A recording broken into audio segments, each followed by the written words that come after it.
She's alive! Alive! Hey guys, JLBZombie here and welcome back to another video. Really hope you're all doing well. So, this is my review of the 1935 Universal Pictures absolute classic movie, The Bride of Frankenstein. Let's get straight onto the review. 2 years after Universal Pictures released The Invisible Man, which is my favourite out of all the Universal movies by the way, a sequel for Frankenstein was spawned. In fact, a direct sequel. James Whale returns as director, and of course Boris Karloff returns to play the brooding monster. And in this movie, Henry Frankenstein, once again played by Colin Clive, is approached by his creation, the Frankenstein monster, and the very sinister and mysterious Dr. Pretorius, and is made to create a bride for his creation. Now surprisingly, the idea for a sequel for Frankenstein came shortly after the premiere of the first movie, but James Whale at first refused to direct the sequel because he believed he had, and I quote, squeezed the idea dry when he made the first film. But however, due to The Invisible Man's success, it was Carl Laemmle Jr. who realised that James Whale was the only director that could have directed The Bride of Frankenstein, and before he knew it, he was convinced and was sitting back in the director's chair. Surprisingly, the film opens with a prologue on a stormy night, how appropriate, and we're introduced to 3 characters. Those are Lord Byron, Percy Shelley, and of course, Mary Shelley. Lord Byron and Percy Shelley are praising Mary Shelley's story, the story of course being the story of Frankenstein, and after a few discussions, Mary Shelley proclaims that she has more of her story to tell, and that is when the movie really begins, opening up with the climax from the first movie. The monster in this movie, he is discovered in a water cave, all scarred and burnt from the climax of the first movie. When he comes back up, he bumps into someone very familiar, and I kind of wish he never bumped into her. He bumps into someone who we all know if we've watched The Invisible Man. He bumps into Una O'Connor, someone who I really wish was never in this movie. One thing I do want to point out actually is that as the monster is escaping from the water cave, the camera cuts to an owl, and the owl's face is just like... It's as if that he saw the monster escape from the water cave and thought, shit's about to go down. I always thought that, and It's a very subtle shot that I really like. Now, The Bride of Frankenstein is actually considered to be one of the greatest films ever made, and while, yeah, this film is absolutely great, I do kind of prefer the original, but don't get me wrong, this film is not to be missed. One of the best things this movie does is actually give the monster a personality. My favourite sequence in the entire movie is where the monster meets the old blind hermit in the little shack. I absolutely love that sequence because it's actually quite heartwarming, and of course that entire sequence is taken straight out of Mary Shelley's novel. It's iconic also, the scene where the monster's enjoying a smoke. Good. It's so nice to see, and the actor, I really don't know his name, but the actor who plays the old blind man, it's brilliant. It's absolutely brilliant. I just love... That is my favourite sequence out of the entire film. Also, what I found rather interesting while doing research for this review is that James Whale and the Universal Studios psychiatrist decided that the monster would have the mental age of a 10-year-old boy and the emotional age of a 15-year-old lad. And going back to what I was saying previously about the interactions with the blind hermit and the monster, I think the mental age of the monster in that scene, with the mental age of a 10-year-old boy and the emotional age of a 15-year-old lad, it really does show in that scene. And when it came to giving the monster dialogue, Boris Karloff wasn't really too keen on that idea. But if you've read Mary Shelley's novel, you'll know that the monster is very talkative in the novel. But I think the monster in this movie is great. Like I said previously, it gives him more emotion in this movie, which makes him more human, so you can now sympathise with him a lot more.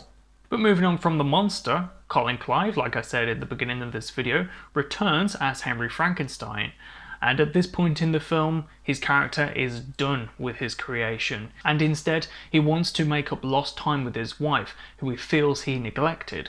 That is until Henry is approached by Dr. Pretorius, played by the amazing Ernest Thesiger. To put it briefly, Dr. Pretorius is a madman. I love the scene where he's in the crypt and he's having a smoke on top of the coffin and he's just laughing. It just goes to show how crazy this guy is, and that is when he is first introduced to the monster, and then the monster walks in and his reaction is, "Oh, I thought I was alone." It's just amazing. Ernest Thesiger in this movie is superb.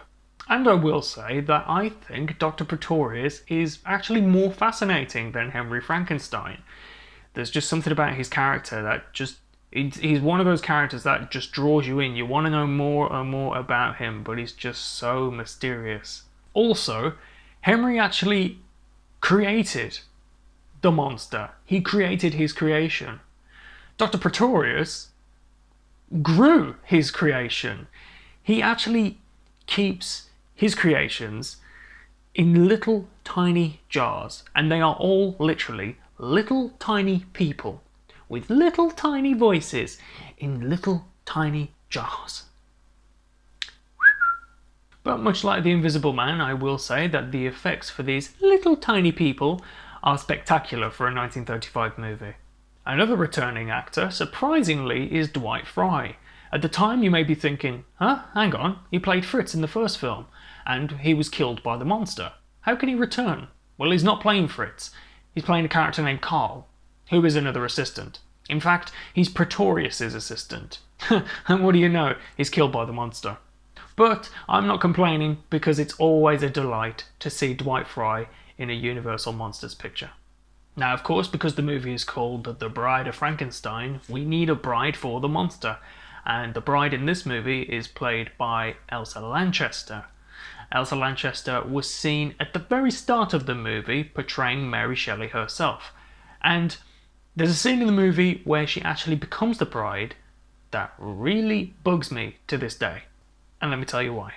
When Dr. Pretorius exclaims, "The Bride of Frankenstein," the reason that this line of dialogue always bugged me was because the bride is not the Bride of Frankenstein.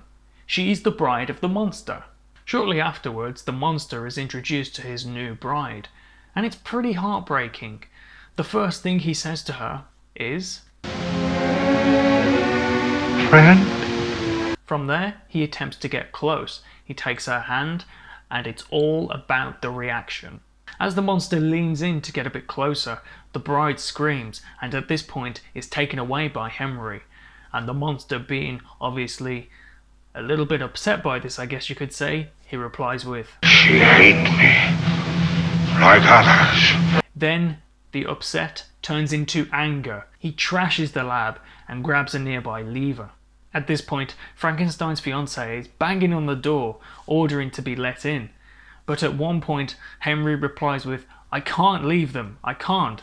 But the monster actually lets them go. But he looks at Pretorius and orders him to stay behind in the lab. The last lines of dialogue that Boris Karloff delivers in this movie as the monster is, "We belong dead." And that is when he pulls down the lever, which blows up the castle and ends the movie. Overall, The Bride of Frankenstein is a classic in the Universal Monster legacy of movies. Not as strong as the original movie, Frankenstein, but it is not to be missed by any means. This movie introduced us to another iconic Universal monster, the Bride. Mainly what I love about this movie is the monster himself.